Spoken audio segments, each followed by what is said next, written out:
Mike. What's new? Got anything for the afternoon edition? No, nothing new. Tell a king his nemesis is out here. Now, Miss Logan, maybe you'd better drop back a little later. Cap Street's tied up on a very important case. That's all right. An important case, huh? So the boys get a fast call. Put in a wreck the car, and when they get down there, it's just another family quarrel. Hello, Bill. How many times have I told you not to bust in my office? I can tell louder than you can, Bill Street. I want some news. Of course, you know Miss Bobby Logan of the Herald. Little gal gets all the medals for digging up the bodies. Check with those fingerprints, will you? Right. Well, goodbye. A polite policeman. Oh, come on, Bill. Give me a story. You know I've got to have something for the afternoon edition. Everything is peaceful and quiet. I have nothing for the afternoon edition. Now, scram. Captain, the coroner phoned. They've just taken Dan Grady to the morgue. They fished him out of the bay about an hour ago. Murdered.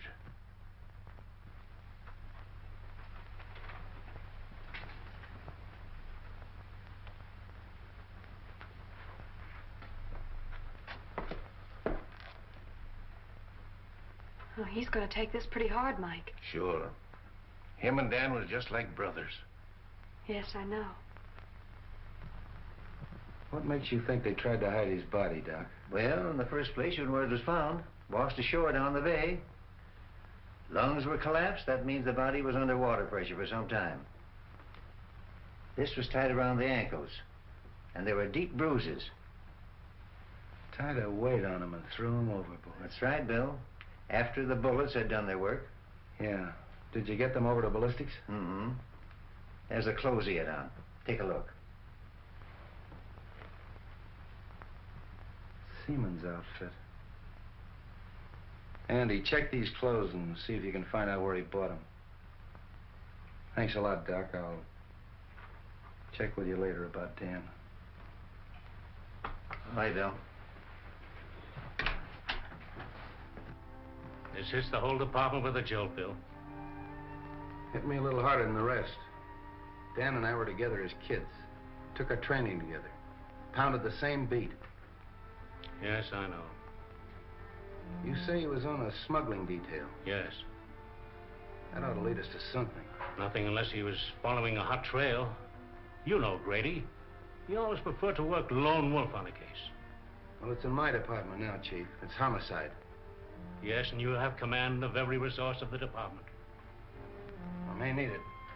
Because I'm going to find out who killed Grady if it's the last thing I do. I know you will, Bill. And good luck. Thanks.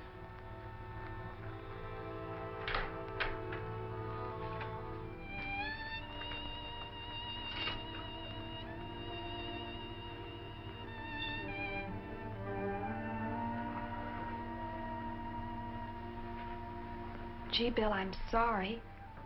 I wish I could help. Thanks, Bobby. Funny, but somehow I can't realize it. Does his wife know? Molly? No, not yet. Poor kid. Say, you can help me at that if you want to. Of course. Anything. Go on out to Molly's and break it to her as easy as you can. She doesn't know me very well. You're the one to tell her. Oh, it's a woman's job. Okay, Bill.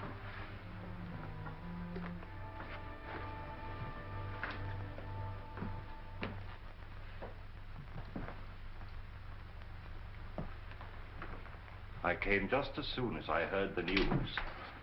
Am I glad, Wong? I sure can use you. Unfortunately, I can't call you in on this case officially. I'm more or less doing it on my own. I'll do everything I can to help.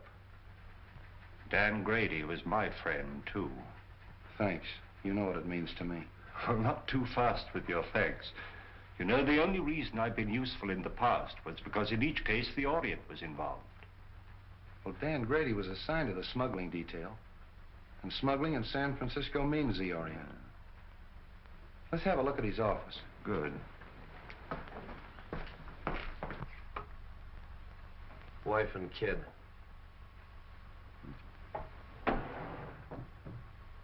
You say he was working on a smuggling detail? Yes, sort of a roving commission. The reason they gave it to Dan is because he was born and raised here in San Francisco. He knew every nook and cranny. But the seaman's clothes would indicate that he was working on something at the waterfront. Yeah, but what? Whoa, look here. What is that?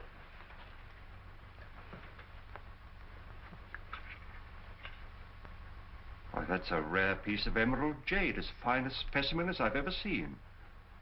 Carved in the fashion of the Ming Dynasty. Why, the art of that carving has been lost for hundreds of years. This piece is worth $2,000 or $3,000. Really? Dan was sure working on something hot. Probably that's why he was killed.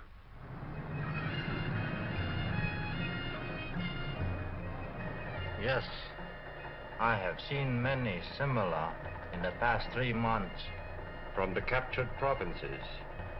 Even so, from the ruined temple of Lao Tzu, is it not so?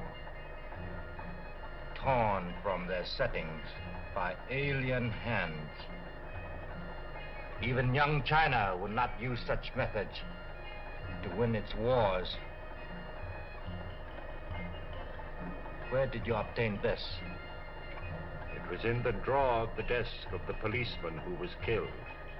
A policeman? A good man. Can you help me? A store called Belton's is on Market Street. There, a wise man could become more wise.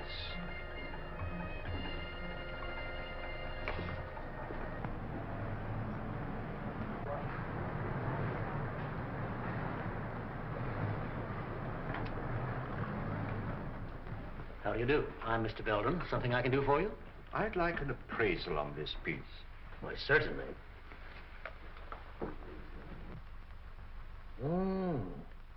A most unusual piece. The coloring is magnificent. But I'm afraid I can't appraise its real value. But I understood you specialized in Oriental jewelry and art objects.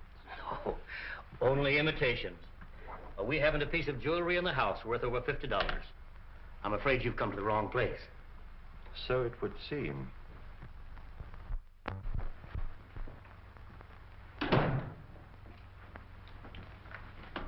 Morning, Dan.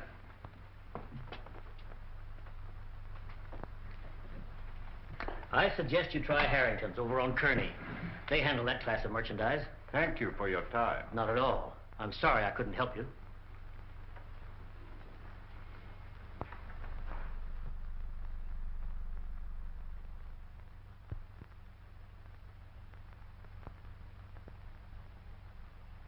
Yeah, Chief, that's the guy, all right. I'd know that face any place. Why, that mustache. Even the checkered tie. Yeah, it's him. Checkered tie, huh? Yeah. Where'd you see him?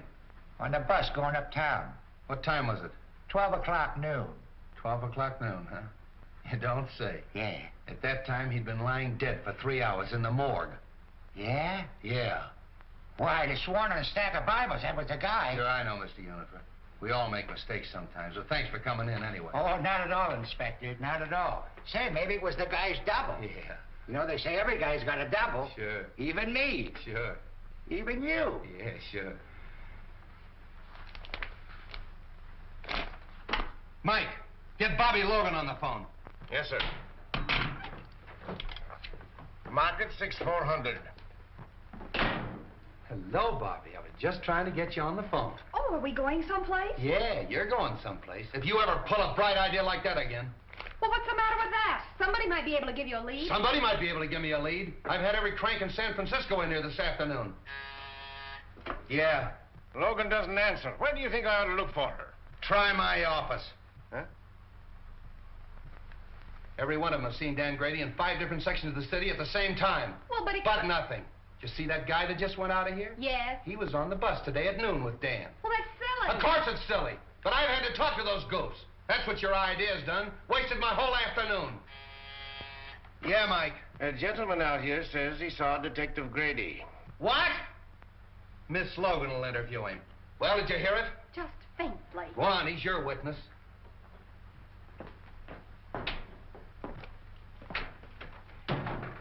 Are you Mr. Lyons? Yes. Oh, I'm Miss Logan of the Herald. I put that picture in the paper. Oh, how do you do? Well, I saw the man last night. Are you sure? Certainly. We talked for quite a while in the bar at the Club Neptune. Good afternoon, Miss Logan. I came in answer to your advertisement. Oh, now look, Mr. Wong. Now give me the details and talk fast. Oh, hello. Did you get any information? I called on an old friend of mine in Chinatown who advised me to investigate Belden's store on Market Street. Belden's? You know, the jewelry shop. Oh, sure. I'll put a couple of men on it. No, I think I'd leave things the way they are for the time being. Bill Street, I've got him! Got who? This man did see Dan Grady. Now, look, Bobby, we've been all through that. But this man is positive. All right, if he's so positive. What was he wearing when you saw him? Well, sort of like a sailor, you know, pea jacket, striped sweater. He had on dungarees, peak cap with black patent leather visor. Where'd you see him? At the Club Neptune. He was sitting at the bar having a drink. What time was that? About 8:30, I guess. That fits in, doesn't it, Wong? Yes, it does. Well, of course it does. Silly idea, huh? If it hadn't been for that Quiet. paper. You're quite sure this is the man? You're absolutely certain of your identification? Oh, yes. My drink happened to tip over and spilt on him. And I apologized, and we got to talking. And then what happened? Well, we talked together for a couple of minutes about football and things like that. Then I left and went home. You left him at this Club Neptune? Yes, he was still sitting there when I left. Well, thank you very much. You've been a great help. Is there any reward connected with this? Well, you see, Miss Logan takes care of that. Well, I'm sorry, Mr. Lyons. I'm afraid there's no reward, but, well, I'd be very glad to mention your name in my next story of the case. Did you say your first name was Homer? Yes, Homer. L-Y-O-N-S. Thank you. Too bad you haven't got a picture. Oh, I have. I brought one along just in case. Oh, thank you very much, Mr. Lyons. Thank you. Good day. Well, Bill Street, do I get an apology or don't I? Sure, I'm going to get the mayor to give you a key to the city. Terrific. The police thank the Herald for giving them their only clue. How's that, Mr. Wong? Not nearly strong enough. You've earned our undying gratitude. Well, I hope the information is some use to you. I'll see you later. Not me, Flatfoot. Get one of the nurses out of the receiving hospital. They don't mind a pain in the neck. Hey, you think that's a bad idea? Well, now, Street, just what do you know about the Club Neptune? Oh, not much, Wong. We better have dinner together. I'll take you down there later. I want to talk to this Harry Lockett. Harry Lockett? Yeah, he's the fellow that owns the Club Neptune. Hardway Harry, they call him. Hardway? Oh, a gambler? Yeah, gambler, smuggler, crook, everything.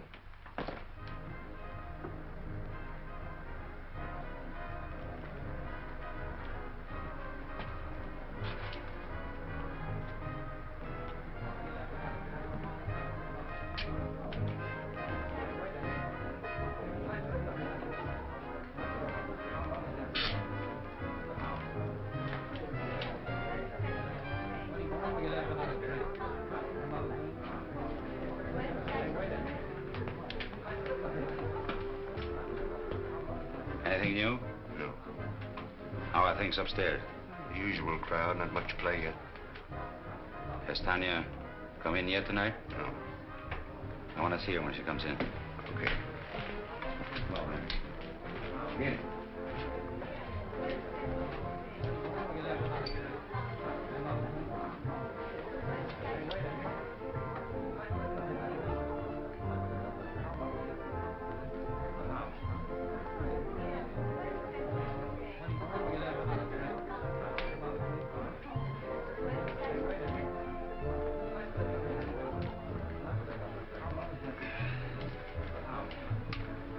Two dry martinis, huh?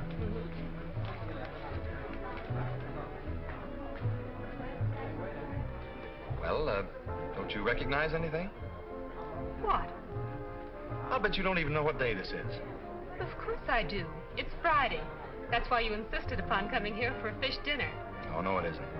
We came here because this is an anniversary.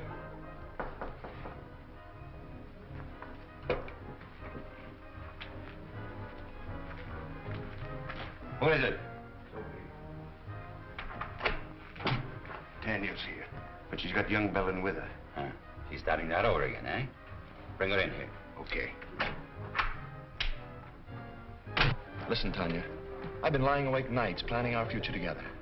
I realize that I haven't much to offer you, but I'll try awfully hard to make you happy.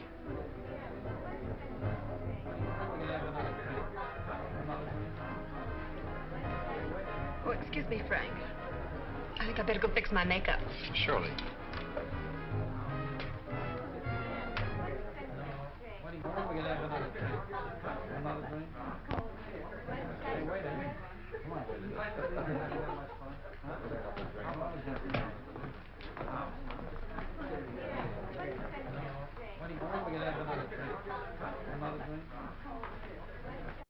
What do you want?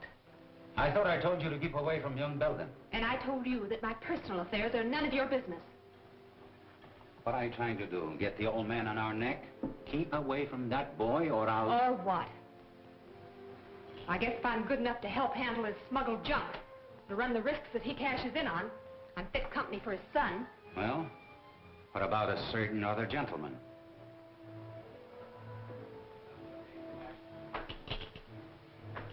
Frank Belden wants to marry me. So, he's got it bad, eh? Wait until his old man hears that. If you open your mouth to make trouble for that boy... So blow me down. You have really fallen for it. Maybe. Or maybe it's just the novelty of finding someone who's decent and on the level. Come on, have some sense. Get the boyfriend out of here and keep him out. We're not in any spot to invite trouble, girlie.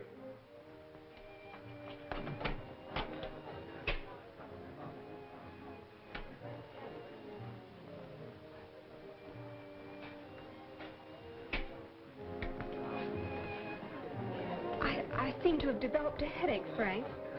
Maybe it was the drink. Oh, I'm sorry. Well, maybe some fresh air will do you good. Shall we take a drive? Yes.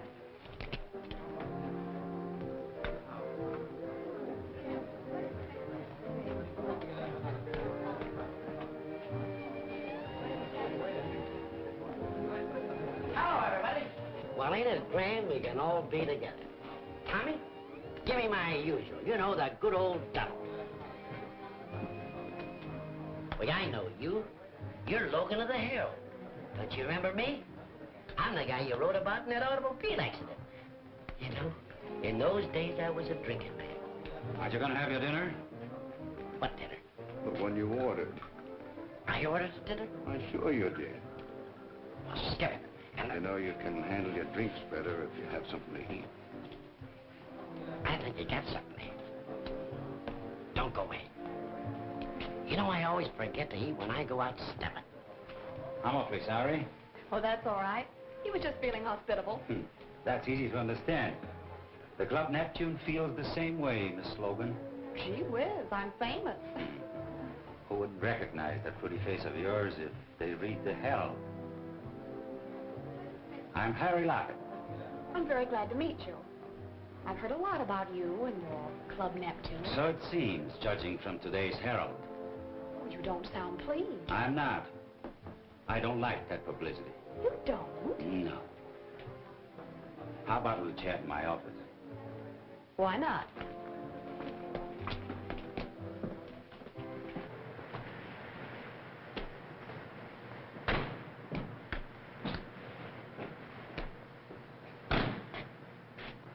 I think I'll take a look round the back.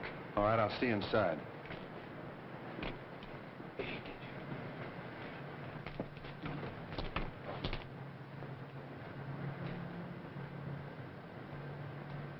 You see, Miss Logan, we don't like newspaper people around here. I see your point. You know, if you had this place soundproof, those poker chips up there wouldn't make such a racket. Just a little friendly advice. Thanks. And here's some for you. I wouldn't write any more stories about the Club Neptune if I were you. Are you trying to tell me what to put in the Herald? I'm trying to tell you what you shouldn't put in the Herald. In fact, I'd just as soon you stay out of here. I think you'd be safer. Sometimes some people get hurt. Yeah, Dan Grady got hurt, didn't he? Hey, you sure stick out your neck. Don't you, little girl? Who is it? Cabin Street. What are you doing here? Mr. Lockett was just making some suggestions as to the news policy of the Herald. All right, Bobby. Well, now look here, Bill. Come on, come on. Hello, Hardway. Oh, Copper.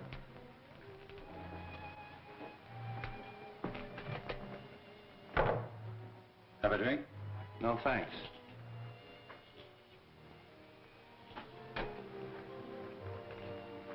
What's on your mind, Street? I suppose you read about Dan Grady. Oh, yes, that's too bad. I don't think I knew him. I thought everybody on the waterfront knew Grady. He was on the smuggling detail. It's funny you didn't run into him. I resent that, Street. I resent what happened to Dan Grady. Quit stalling, Hardway. He was in this place last night at 8:30 at your bar. Well, maybe he was. So what a lot of other people. We had a big night last night. Nobody saw Dan Grady. None of my boys did, because as soon as I saw the papers, I asked all of them. You can talk to them yourself. Maybe I will.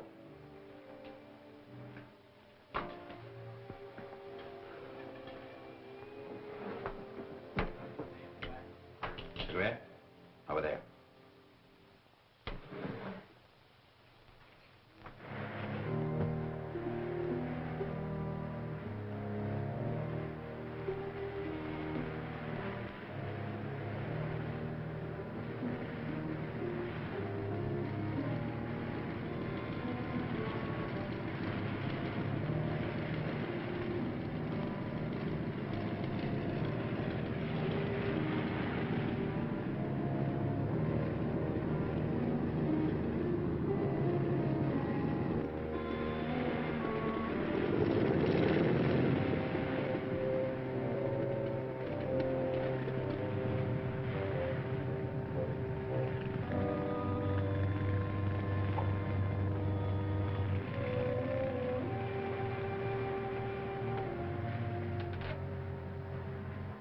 I don't pay any attention to me if I seem a little tough, Harry. Dan happened to be a pal of mine. His body washed up on the beach this morning. Been in the water for 12 hours.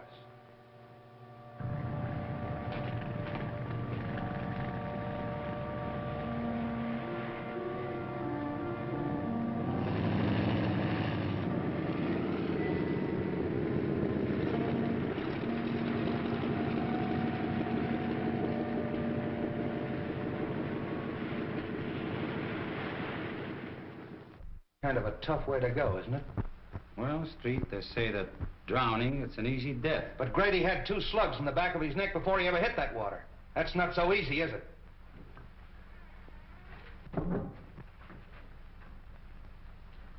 Well, Street, if there is anything I can do for you... Open that door.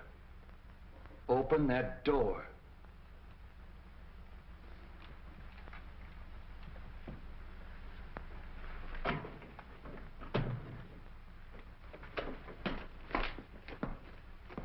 Well, hello, Street. How'd you get in there? The secret stairway in the haunted house. Secret stairway, my eye. Those stairs were there when we bought the place. But they still serve a very useful purpose. This is Hardway Harry Lockett, Mr. Wong. Oh, the Chinese copper. Precisely, Mr. Lockett. The Chinese copper. But to return to our secret stairway, I'm afraid we scared one of your callers away. Evidently, he didn't care to meet my friend, Captain Street. Seafood is our specialty, Mr. Wong. That was probably Cap from the fishing barge. He saw I was busy and beat it. That very adequately describes his exit. He comes in that way because he doesn't like to go through the cafe. Close to the... Slightly fishy, Mr. Lockett. Very fishy. Now get this, Hardway. If I find out that anything happened to Grady in this place, I'm going to tear it apart. If you ever do, I'll help you. Come on, Wong. Goodbye, Mr. Lockett. Goodbye, Mr. Wong. Oh, sorry. Didn't know you were busy. He's not. Because we're just leaving. I beg your pardon, but We've met before, haven't we, Miss... Serova's the name, but we haven't met. I'm so sorry.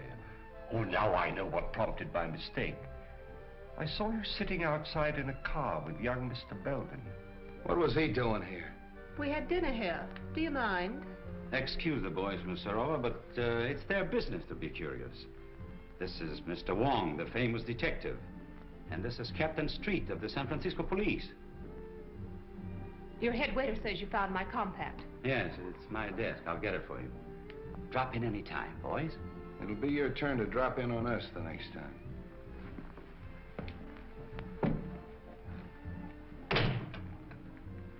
You're a help. Why in blaze didn't you get rid of Belden when I told you to? Well, I did. He must have seen us outside in the parking lot. What'd they want? You read the papers, don't you? What do you think? I think that dead policemen are bad medicine. I don't like it, Harry.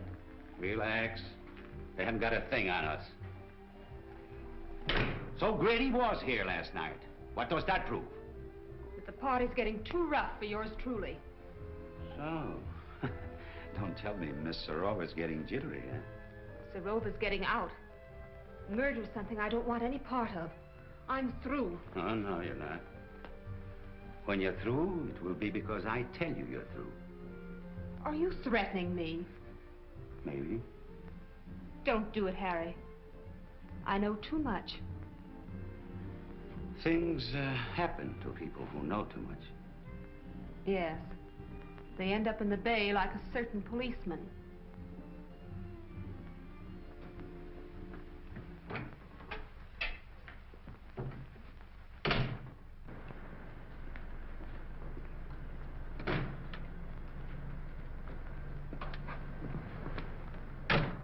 That seafood gag of Hardway's was a hot one. And the young lady who lost her compact. More seafood, eh, Street? I'll say. Well, what's her name? I thought I told you to scram. You're always telling me to scram. Well, you're not gonna ride in a police car. Okay, let me out and I'll put on my roller skates. Oh. I tell you, I don't like the setup. I don't like any part of it. When a dead copper spells trouble, and if this girl starts to talk... Yeah. Yeah, I think so, too. But this idea of mine is something entirely new in radio, Mr. Forbes. Nevertheless, I'm against continuing the program. But Forbes, Belden's has had a radio program for years, and it's been excellent advertising. Not excellent enough to keep you out of the receivership. I represent the creditors, and I cannot approve the expenditure. But, Mr. Forbes, I'm sure this new idea of mine will create a lot of interest. That means customers for Belden's. I can only judge by past performance, Mr. Griswold. Results have not warranted the expense. They all here? Yes. Oh, but, Mr. Forbes, this is a novelty, a complete one-act play in which I enact all the roles, male and female. You see, Mr. Forbes, impersonation is my forte. I think persistence is your forte. Well, I tell you, this is the type of program that's bound to create comment. Why not give it a chance? Just glance through this and you'll get the idea. After the commercial, the music fades out, and you hear footsteps and a knock. Now, read from there on.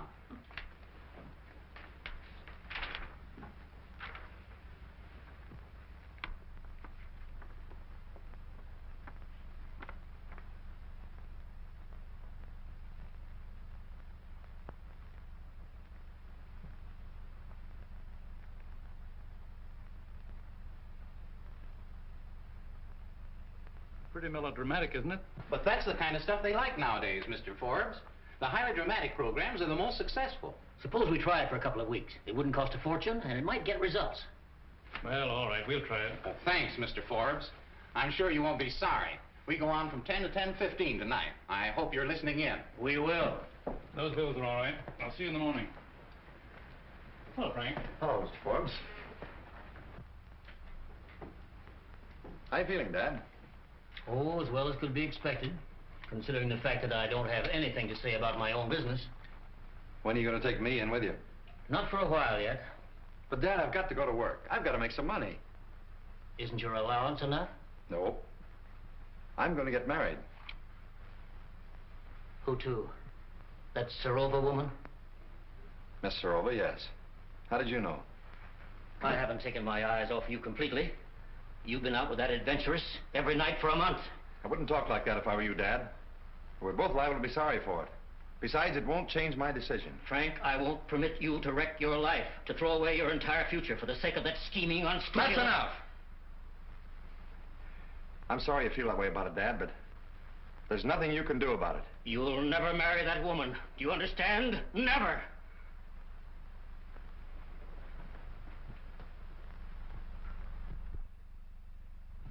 Morning, Soapy. Everything shipshape?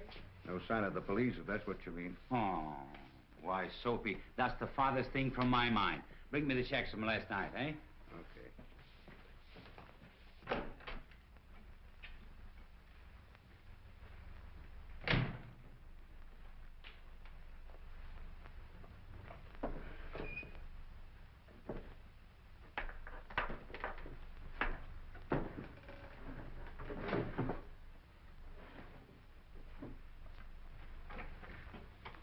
Hey, have you been fooling around my desk? Me? Mm-hmm. What? I wouldn't touch your stuff, boss. Something missing? Yeah, my gun. Gee, that ain't so good. When'd you last see it, boss? I don't know. Yesterday, I guess. I want to talk to you.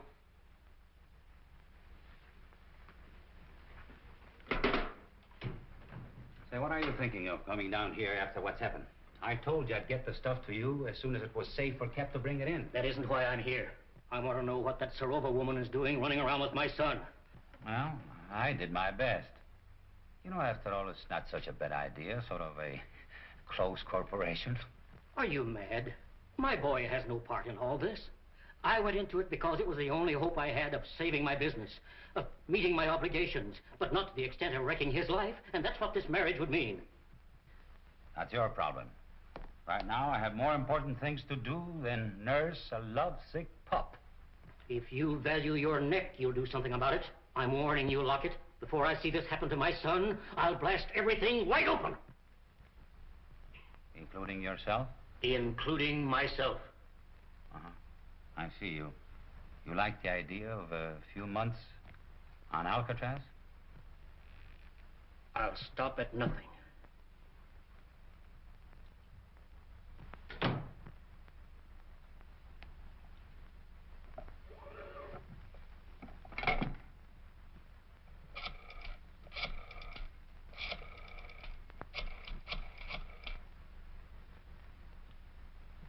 Hello. Hello, Tanya. This is Harry. I want to apologize the way I talked to you last night. Oh, you know, I couldn't mean it. We were both a little jittery and unreasonable. Now, listen, Tanya. I want to see you. I have to talk over something with you. I think you'd be interested. All right. I'll be in all evening. Goodbye. I hope I didn't keep you waiting, Fancy. Oh, that's all right, sir. Don't mention it.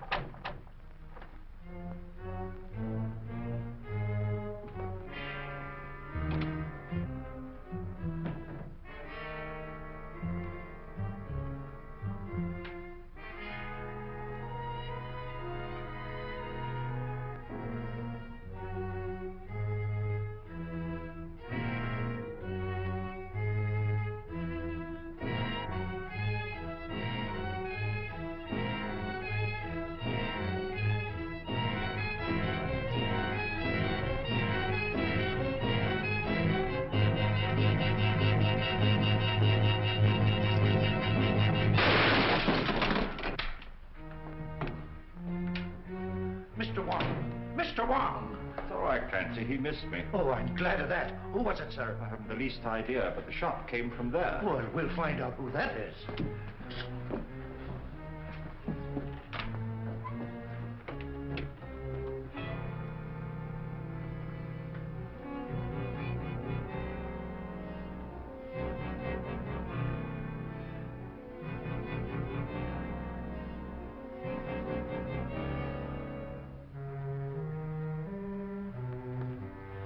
Whoever it was, beat it out the back and left the door wide open. Whoever it was, he killed Mr. Belden. What? Oh, glory be! Get straight. Yes, sir.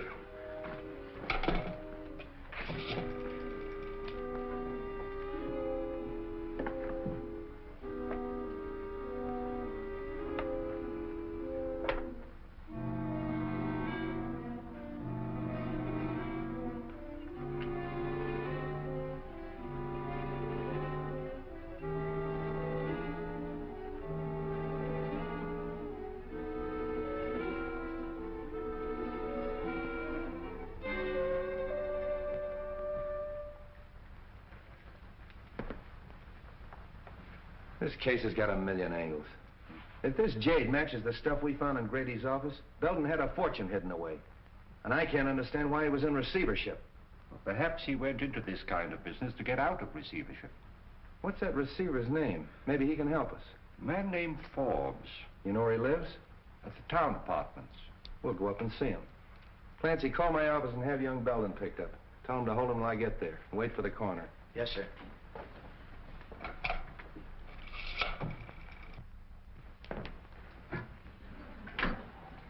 Good evening, gentlemen. We want to see Mr. Forbes, John T. Forbes. Who's calling? Captain Street of the police department. Ring 22, please. Captain Street of the police department to see Mr. Forbes. Yes, sir.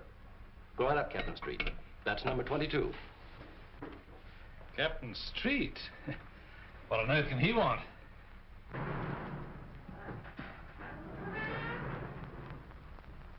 I wonder if I've forgotten a speed ticket. Excuse me. Freddie, take my hand, will you? Okay, but it's 10 o'clock and I'll have to meet Elsie. Probably won't be very long.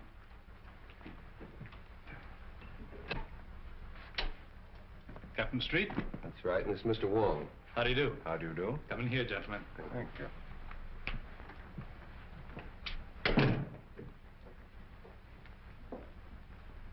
I'm afraid we interrupted your game, Mr. Forbes. Oh, that's all right. Sit down, gentlemen. I've heard a great deal about you at one time or another, Mr. Wong. I'm certainly glad to meet you. Thank you. Well, now, gentlemen, what can I do for you? Might as well come to the point, Mr. Forbes. Frank Belden Sr. of the firm for which you're receiver was found dead a half an hour ago in his store. What? Poor old Frank. I had no idea he felt so desperately about it. Of course, I knew his financial affairs were in bad shape. It was not suicide, Mr. Forbes. He was murdered. Well, this certainly knocks me out. I've got to have a drink. How about you, gentlemen? Thank you, no. Well, thanks. Murdered? Who found him? Give me more of the details. Mr. Wong found the body. Wong? Were you in the store? I was making an investigation of Belden's stock. I found this piece of jade worth at least $2,000 or $3,000. And there are several more pieces, too, just as valuable. I thought they carried only cheap costume jewelry. Could he have been concealing any valuable assets from me? That's exactly what we wanted to find out. I'd like to go down to the store and make a complete examination of that stock. Will that be all right? I think it's a good idea.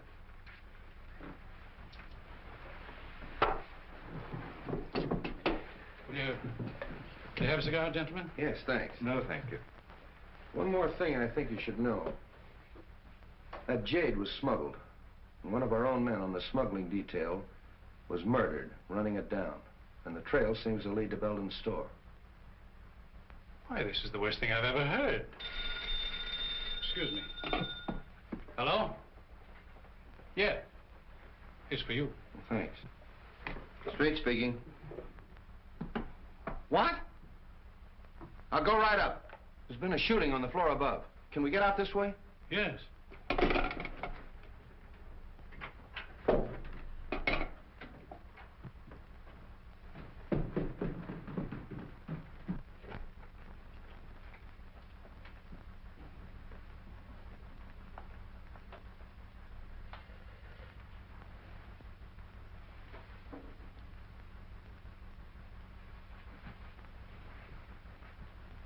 That's that Serova girl.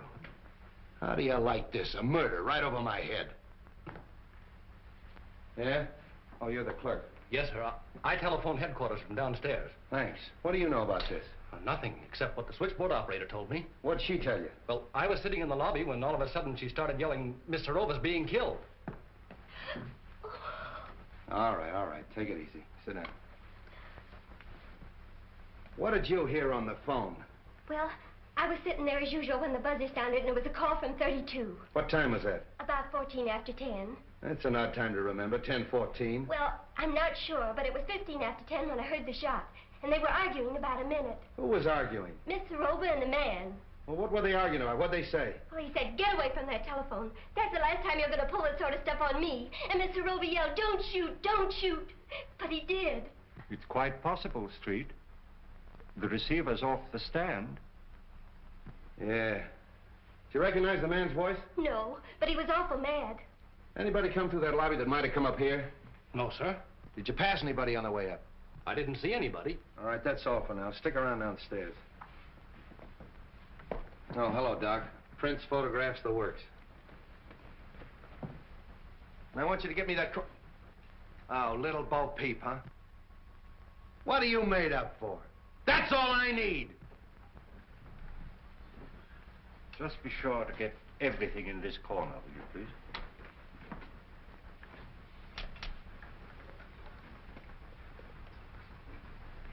Hello, Ballard. What are you doing here? I thought I told you to tail Hardway. I was trailing him. I lost him in the traffic at 8th and Market around 9 o'clock. I've been looking for him ever since. That's wonderful. Get my office on the phone. Get me police headquarters. Hey. Remember the last guy we saw Serova with? Hardway Harry. And he ditched Ballard an hour ago. That's our man. Just a minute. Hold it, Mike. Hello, Mike. Hardway ditched Ballard about an hour ago. 8th and Market. Yeah, I want you to send out a couple of men and have him... What? Hardway Harry's been sitting in my office for the last hour. Operator. Get her off the phone! Come on, get off there. Put that thing. Hello, Mike. I want you to hold Hardway. I don't care how you hold him, hold him! Bill LeMay. Will you stop? Well, Bill, the housekeeper... Will you quit picking on me? Mr. Wong, the housekeeper saw a man sneaking up the back stairs. Sit down.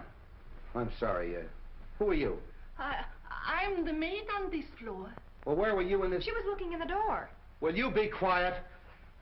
You say you saw a man coming up the back stairs. I finished by 10 o'clock. I was going down the back stairs when he came in. Who came in? The young man. What young man? Mr. Belden. Belden Jr. He was in the habit of using the back stairs? Sometimes.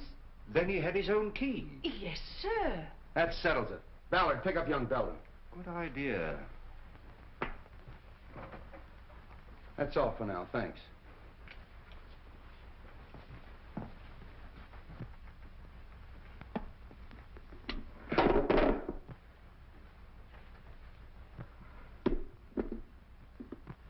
You know, Wong, Belden knew Serova. Hardway knew her. They're all mixed up in this thing some way. I'm gonna have them all come in my office tomorrow morning at 10 o'clock. What am I doing?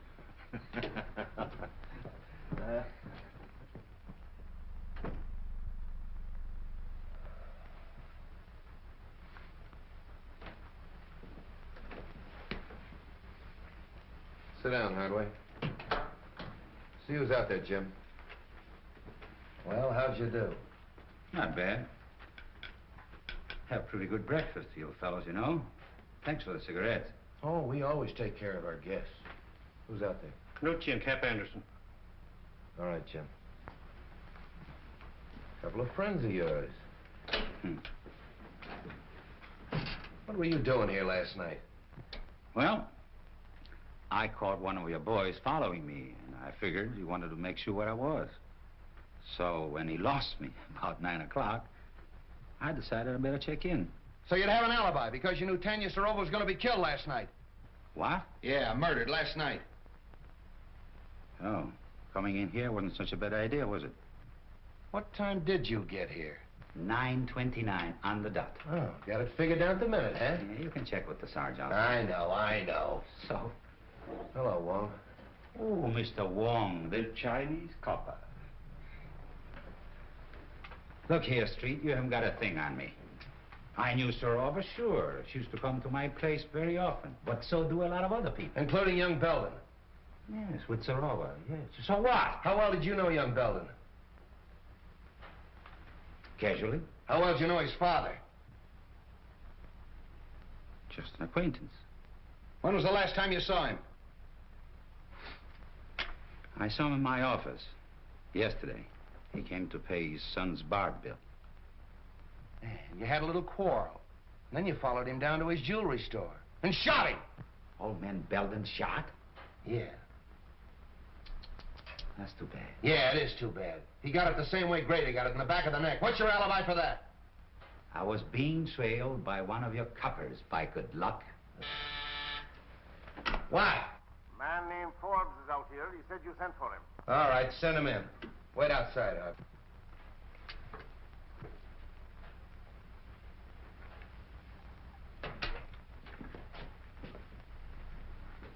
Good morning, Mr. Forbes. You want to see me, Captain? Yes.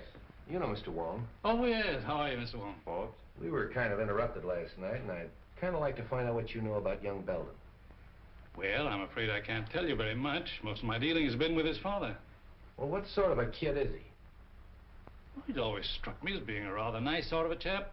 Quiet, well brought up, and... So you don't think for a minute that he had anything to do with his father's murder? Maybe. I do know he's mixed up in Sorova's death. Oh, I can't believe that, Captain. Why, it isn't possible. I'm afraid you're wrong. There's Belden, Captain. Picked him up in a quick lunch joint, having coffee. All right, sit down. Have you met Mr. Wong? Perhaps you met him last night. Oh, I've never met Mr. Wong. How do you do? We've been looking for you all night. Where were you? I don't know why the police should be interested in my movements. What's this all about? What were you doing in Tanya Sorova's apartment last night? Oh, we know you were there. The maid saw you sneaking up the back way. If I were you, I'd tell the captain all he wants to know. Well, I don't know what this is all about, Frank, but you're welcome to my legal advice if I can be of any assistance to you. For his father's sake, I feel that I ought to do everything I can to protect him. All right. But I still want to know what you were doing in Tanya Sorova's apartment last night at 10 o'clock. Were you there, Frank? Yes, I was there, but I didn't kill her. She was dead when I found her. Don't give me that. Well, you don't know what you're saying, Frank. I demand that this boy be advised of his constitutional rights. I'll take care of his constitutional rights. This is a murder investigation. Tanya Sorova was killed last night at 10:15. Just 15 minutes after this young man was seen going in her apartment. That's not true. It's not true, I tell you. She was dead when I found her.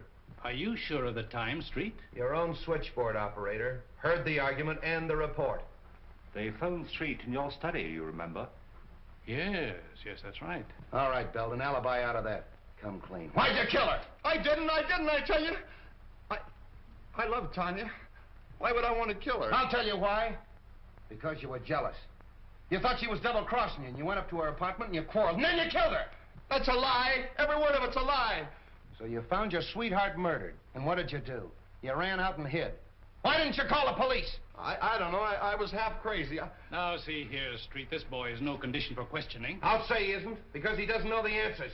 Gentlemen, I suggest that we all calm down. Allow young Mr. Belden to tell us what happened in his own way. All right. I'm listening. Now, supposing we go back just a little way, shall we? When did you last see Tanya Sorova alive? When she promised to marry me, yesterday afternoon late. And where was that? In her apartment. I was going to take her to dinner, see, but she said she didn't feel well, so I went out and got a bite, and then I drove around a little while. Yes, and then? Well, on the way home, I saw a light in the apartment, and I went up to tell her good night. Are you in the habit of using the back way? Yeah, I had a key. See, sometimes Tanya wasn't in, and I'd go in and wait for her. Yeah, but she was in last night. Did you use the key then? No. No, that's funny. I remember that the door was open. Hmm? What else do you remember? Yes, Belden, go on. Well, I went in and called her, but there was no answer, so I went in the living room, and on the floor I saw her over by the window. Near the telephone?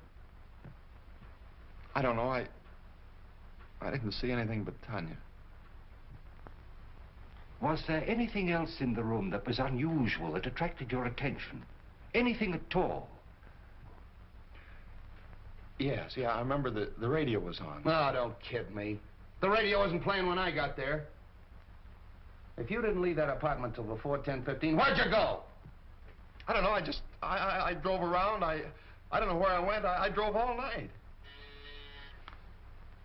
What?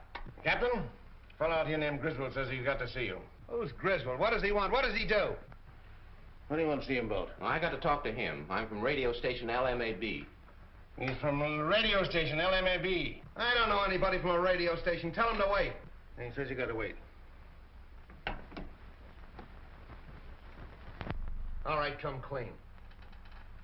You didn't leave that apartment till after 10:15. After you killed her! Stop it, I tell you, stop it! Street, you're getting nowhere browbeating the boy this way. Maybe if you let me talk to him quietly somewhere. All right. I'll talk to him quietly. Would you like to see your father? No. Why should I want to see him? He's probably glad she's dead. Why should he be glad? Doesn't he like her? No. Did you quarrel over with your father? Yeah. Yeah, we had a quarrel and I walked out on him. And then you walked back last night to his jewelry store and shot him, killed him. You mean my father's dead? Stop it, will you? Stop it! What are you trying to do to me? Somebody give me a glass of water. Oh, never mind the water. Oh, I protest. Get him a glass of water. Where is it? Outside. Something wrong, Captain? Yeah, give me that brandy.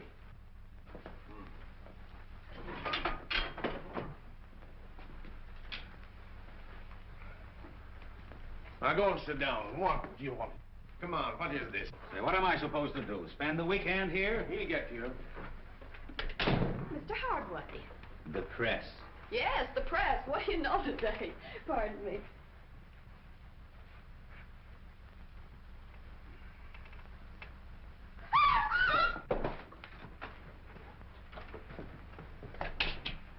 What's the matter?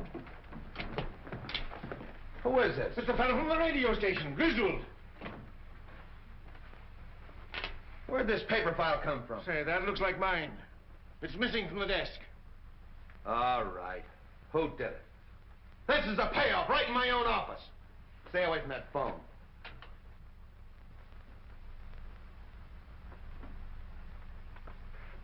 Start talking, Hardway. What, again?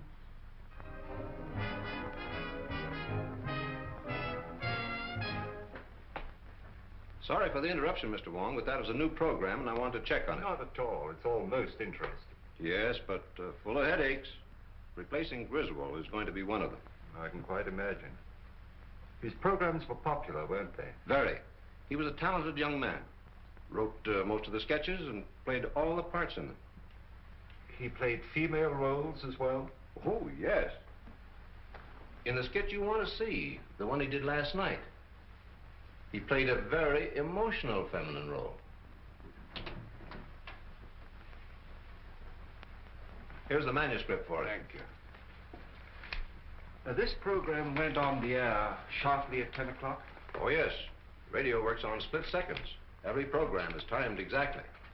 And it ran for how long? 15 minutes in all. The sketch went on at 10:01 and finished at 10:14. The balance of the program time was taken up with commercials. That's advertising. Would it disturb you if I turned on this program? Not at all.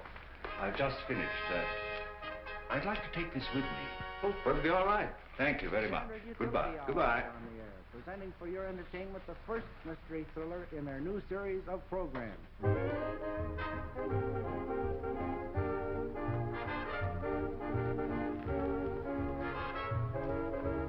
How do you do, sir?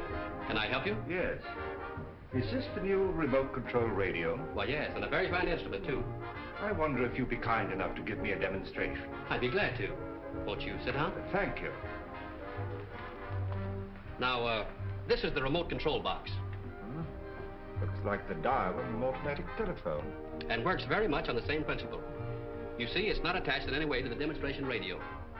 However, being in any part of the house and desiring to change the program, we simply switch the dials and the radio automatically switches. I'll show you. California, fair Tuesday and Wednesday. Moderate temperature, light to moderate northerly wind off coast. At just Northern what California, distance would fair that still south be and partly effective? cloudy, Guaranteed up to north 200 portion feet. Tuesday and Wednesday. Rains extreme northwest And you can portions, shut the radio warm off in fog the same locally way? in valleys. Oh, yes. Just Wind press off down the on this coast right here. Becoming southerly and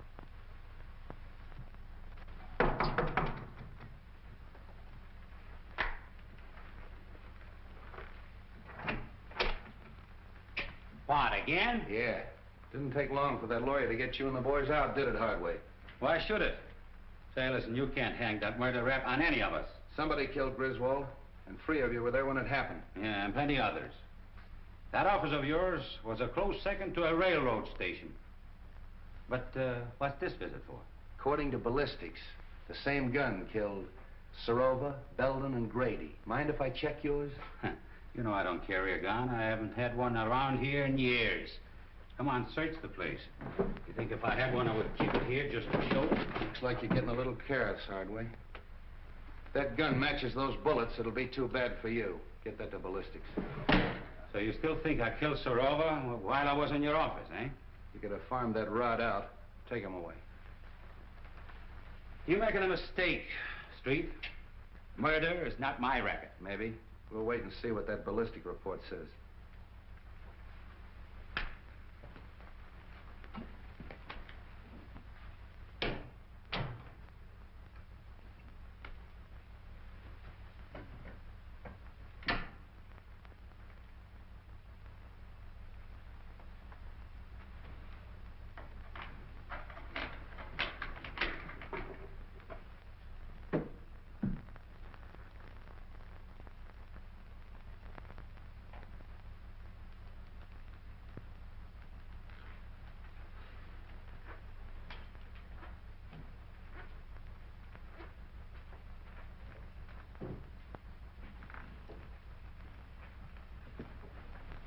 All right, keep your hands right there. Turn around. Ah, Cap Anderson, huh? From Harry Lockett's fishing barge. So this is the seafood you supply this place with, huh?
This is Mr. Wong, Bessie.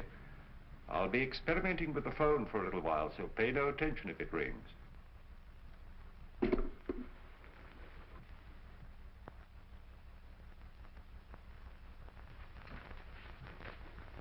Oh, come in, Forbes. Oh, it's you, Mr. Wong. Well, that is a relief. I was wondering who was up here. Oh, you put that string down past my window. Yes. When I found the receiver off the stand last night, I had an idea that the switchboard operator was intended to overhear what she heard. I don't follow you. I believe that the murderer had a way of forcing her to listen at the right time. You think that a murderer would deliberately invite a witness to his crime? He might arrange to have her think she was a witness. With a piece of cord, a telephone, and a radio. I don't understand. Now, this radio is a new remote control model. Now, let us assume that a certain radio program exactly fitted a given situation. How easy it would be to tune in the desired station at the right time and be nowhere near the instrument. Oh, I see. You mean that the crime could have been committed some time before? Of course. And by any of our suspects who had such cast-iron alibis. Hardway Harry Lockett, for instance, who planted himself in Street's office at the supposed time of the murder. Any of his friends. Even young Belden? Even young Belden. He was here at 10 o'clock. Who knows? Perhaps it was his second visit. You don't believe that, do you? No. Nor that any of the others did it, either? No.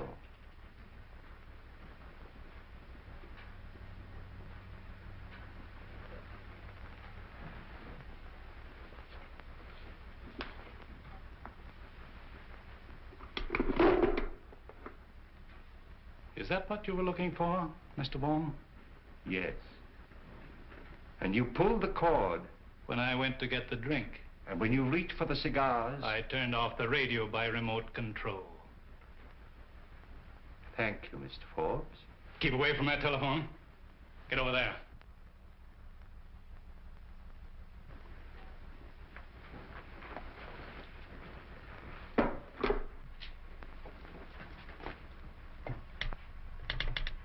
Operator. Oh, hello, Captain. Hello, is Mr. Forbes in? I'll see for you. Operator. Mr. Forbes doesn't answer. All right, thanks. Why don't you answer that call? Well, that's Mr. Wong. He told me not to pay no attention to it. Mr. Wong? Yeah, he's up in Mr. Rover's apartment playing with the telephone. Well, I hope he's having a good time. I'll drop up and see him. Playing with a telephone.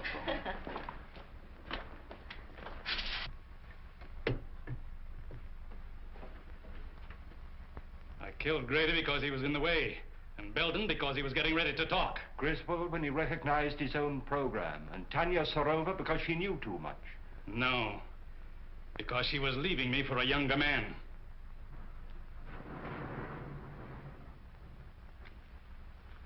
It's you who knows too much. Wong, this is Street. Just a moment, Street.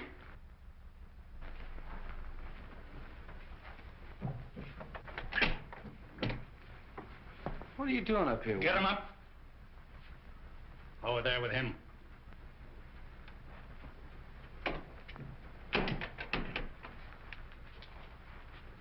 Well, the two of you. That makes it perfect.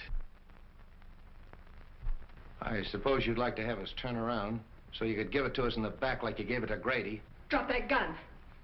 Drop it, I say. Nice work, kid. Take him, Wong. Oh, Bobby. Bobby. Honey. Bobby. Yes? Oh, it's all right, Bessie. The experiment's over. You might give me the Herald, will you? Herald? You have a star reporter on your staff, a Miss Roberta Logan. She has just been instrumental in the capture of John Forbes, confessed murderer in the Dan Grady Sarova case. Oh, yes, this is a scoop.